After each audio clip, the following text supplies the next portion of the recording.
जय श्री राम, हर हर महादेव। दोस्तों, मैं सनातनी हर संपूर्ण भारत की यात्रा करूँ। आज हमारे साथ में गोपाल जी जुड़े हुए हैं। गोपाल जी जो कि गुजरात से बिलोंग करते हैं और गाय माता के लिए बहुत बड़ी रिसर्च कर रहे हैं। गोपाल जी का नाम पूरे भारत में विख्यात है, विदेशों में विख्यात है। तो ये खुद ही बताएंगे अपने मुंह से। गोपाल जी।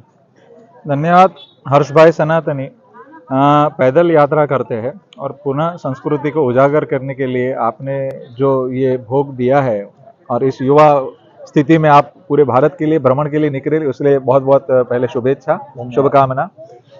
गौ माता का विषय इसलिए हम छेड़ते कि गाय आधारित हजारों साल भारत श्रेष्ठ रहा, तो उसके आधुनिक समय में हम क्या कर सकते हैं। तो 18 साल पहले हमारे गुरु जी का भाव था, हिमालय रहते थे, कि गाय माता और किसान दुखी रहेगा तो देश कभी खुश नहीं रहेगा। तो एक शब्द पे हमने मुंबई छोड़ा, लेकिन आकर के हम लोग ने सारे साइंटिफिक एविडेंस के साथ करने का तय किया कि वैज्ञानिक पक्ष, आयुर्वेदिक पक्ष, आध्यात्मिक पक्ष, आर्थिक और प्राकृतिक, ये सारे पक्षों से सब चीज को परखना और युगानुकूल भाषा में उसको परोसना और उसके परिणाम के साथ परोसना। तो कोई हवाबाजी नहीं करनी है। जैसे गौमूत्र को महाऔषधि करा तो हमने 300 गायों को गौमूत्र को सेपरेट एनालिसिस करा तो उसके अंदर 5100 कंपाउंड निकले। तो ऐसे ही दूध के एनालिसिस करवाए, उसके कंपाउंड्स अलग निकले, गोबर के 1200 कंपाउंड निकले। तो दिख रहा है कि महाऔषधि बोला तो था और है। बिल्कुल। और उसी प्रकार हमने 150 औषधि बनाई, उसके अंदर सुंदर परिणाम मिले। उसी प्रकार पंचगव्य को महाऔषधि बोला है, तो पंचगव्य में से गुड बैक्टीरिया को आइसोलेट किया हमने और उसके मेटाजेनोमिक्स कराए, डीएनए आरएनए टेस्ट करवाए और एक कल्चर बनाया जिससे किसानों का 7 दिन में ही यूरिया, डीएपी, पेस्टिसाइड बंद हो जाता है। तो मैं आपके माध्यम से सबको यही विशेष प्रार्थना करना चाहूंगा कि गौ माता को हमने दूध को बाई प्रोडक्ट बनाया है। गौशाला वो आपातकालीन धर्म पिंजरा बोल, गौ माता का सच्चा घर किसान का घर है और वो किसान के घर पे गोबर मुख्य प्रोडक्ट हो जाए, दूध बाई प्रोडक्ट हो जाए। और गोबर से कृषि के अंदर ऐसी पद्धति हमने तैयार करी कि जिससे केमिकल से ज्यादा, डबल, ट्रिपल भी उत्पादन तक हम लेके गए हैं। तो काफी किसान ऐसे, जैसे एक बनी हुई घटना से बता रहा हूँ कि एक सूरत में सब जगह पे गन्ना की खेती ज्यादा है, तो 30 टन पूरे भारत की एवरेज गन्ना है, उनका सीधा 80 टन। और हमारा जो आप शूटिंग ले रहे वो सुनील भाई कर्नाटक में 110 टन गन्ना ले रहे, कहाँ 30 टन केमिकल से और कहाँ 110 टन। तो वो गुड़ बना के 5 लाख रुपया पर एकड़ कमा रहे। तो उनको क्या गाय बेचने का मन होगा? उनको धरती बेचने का मन होगा क्या, उसकी जमीन वगैरह? तो वो स्वाभिमान से परिवार के साथ टिक गए। ऐसे काफी युवा अभी वो गाय आधारित टिक रहे। तो आपके माध्यम से वही कहूंगा कि जो हमने ये जो पाया है गाय माता के द्वारा आशीर्वाद, ये जो गौ कृपा अमृतम से, वो पूरी निःशुल्क योजना है, सिखाते फ्री है, वो कल्चर फ्री देते हैं, घर पे कैसे बढ़ाना वो भी सिखाते हैं। और काफी, और मैं आपको एक ही बोलूंगा कि 5 एकड़ भूमि आपके पास है तो पाव एकड़ में प्रयोग करना है, उससे ज्यादा मत करिए। मुझे अंधा अनुकरण मत करना, लेकिन एग्जैक्ट प्रोटोकॉल करना। कुछ आधा अधूरा करने से अच्छी चीज का बाल मृत्यु होता है। तो एग्जैक्ट समझने आइए, हमारे यहाँ पे निःशुल्क भोजन के साथ ट्रेनिंग होती है और वो सीख करके छोटा सा प्रयोग करिए। हम जो बोल रहे हो जमीन पे आपको दिखे, घर पे गौ माता को बसा दीजिए सम्मान पूर्वक। अच्छा, एक सवाल और मेरा है कि पहले के जमाने में ना हमारे ऋषि मुनियों ने ना गाय माता या फिर एक साइंटिफिक रीजन को पाप से और पुण्य से जोड़ दिया था। तो जैसे अभी कटोगे तो बटोगे, सॉरी बटोगे तो कटोगे, ऐसा जोड़ दिया। ये भी एक बहुत काम किया इस नारे ने।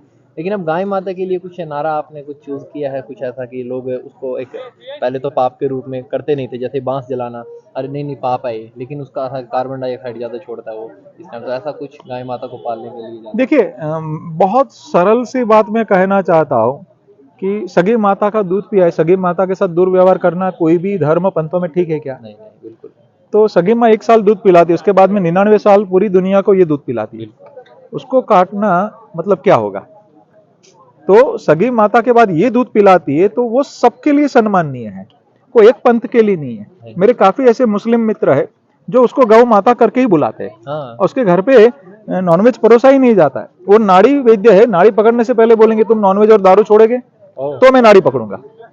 तो ऐसे आदर्श लोग सभी पंथों से बाहर निकलने चाहिए, सभी को सही ज्ञान देना चाहिए। उसमें भी हदीस में लिखा ही है ना कि दूध को शिफा बोला है, शिफा मतलब अमृत, मांस को जहर बोला है। तो मतलब हर एक चीज को हम लोग को ज्ञान से ऊपर आना है, सम्मान देना है एक दूसरे की भावनाओं को। और मैं ऐसा कहना चाह रहा हूं कि गाय के गोबर में जो एनालिसिस किया वैसे किसी के मल में नहीं है, किसी के मूत्र में नहीं है। तो ऐसा गोबर जिन किसानों की खेती में गए, चाहे वो मुस्लिम हो, क्रिश्चियन हो या हिंदू हो, सबके घर पे बरकत आई है। और वो लोग, काफी लोग गाय लेकर के आए। तो मेरी विनती है, अगर हमें सही सात्विक तरीके से पृथ्वी पर सबको साथ में रहना है, ये पृथ्वी माता सभी के लिए है, खाली मनुष्य के लिए नहीं है। तो चिड़िया, केचुए, माइक्रोब्स, मधुमक्खियां सबको बढ़ाना है तो देशी गाय माता ही जरूरी है। गावो विश्व मात्र बोला है। और पाप और पुण्य की जो आपने बात बताई थी, तो मैं स्पष्ट कहता हूं कि हमें दंभ छोड़ना होगा। सर्वोपर दंभ, हाँ दंभ मतलब देखिए शास्त्र हर घर में पड़े हुए कि गौ माता को सर्वोपरि दिखाया है, पाप पुण्य भी लिखा है, आयुर्वेद में उसकी फॉर्मुलेशन भी लिखी कि कैसे ये श्रेष्ठ है। और फिर हम गाय माता को सम्मान नहीं देंगे, शिव जी के हर एक मंदिर के बाद नंदी की मूर्ति होगी, वहां पे उनको बहुत रिस्पेक्ट करेंगे, उनके कान में और सिंह के बीच में से बात बोलेंगे तभी बात पहुंचती है। और पूरे देश में नंदी की जो हालत है, शिव जी खुश होंगे क्या? नहीं, बिल्कुल सत्य बात है। तो ये दंभ से बाहर निकल के सही में उसको सम्मान देना, जिन्होंने हजारों साल हमको पाला, उसके बैलों ने खेती करी, तब हम खाना खा रहे थे, है ना। और तो उनके बीच में सात्विक तरीके से अगर हमने आगे नहीं बढ़े तो मेरे ख्याल से ईश्वर माफ नहीं करेगा। चलिए तो बहुत अच्छा लगा, है ना, धन्यवाद। मिलके। दोस्तों मैं भी एक आपसे यही प्रार्थना करना चाहता हूँ, जो गोपाल जी ने लास्ट में एक बात बोली है कि मंदिर के अंदर जाकर हम नंदी को कान में बोलते हैं कि हमारी प्रार्थना भगवान तक पहुंचाए, लेकिन तुम्हारे घर के सामने जो नंदी आता है उसको डंडा मारकर भगा देते हैं। तो सबसे बड़ा पाप हम कमा रहे हैं। ज़्यादा से ज़्यादा वीडियो को शेयर करें। गोपाल भाई जो रिसर्च कर रहे हैं, जो ये सहयोग कर रहे हैं लोगों को गाय माता के प्रति प्रेम करने का, उसमें इनका सहयोग करें। ज़्यादा से ज़्यादा हमारे साथ जुड़ें, भारत यात्रा को ज़्यादा प्यार दें। भारत माता की जय, गौ माता की जय।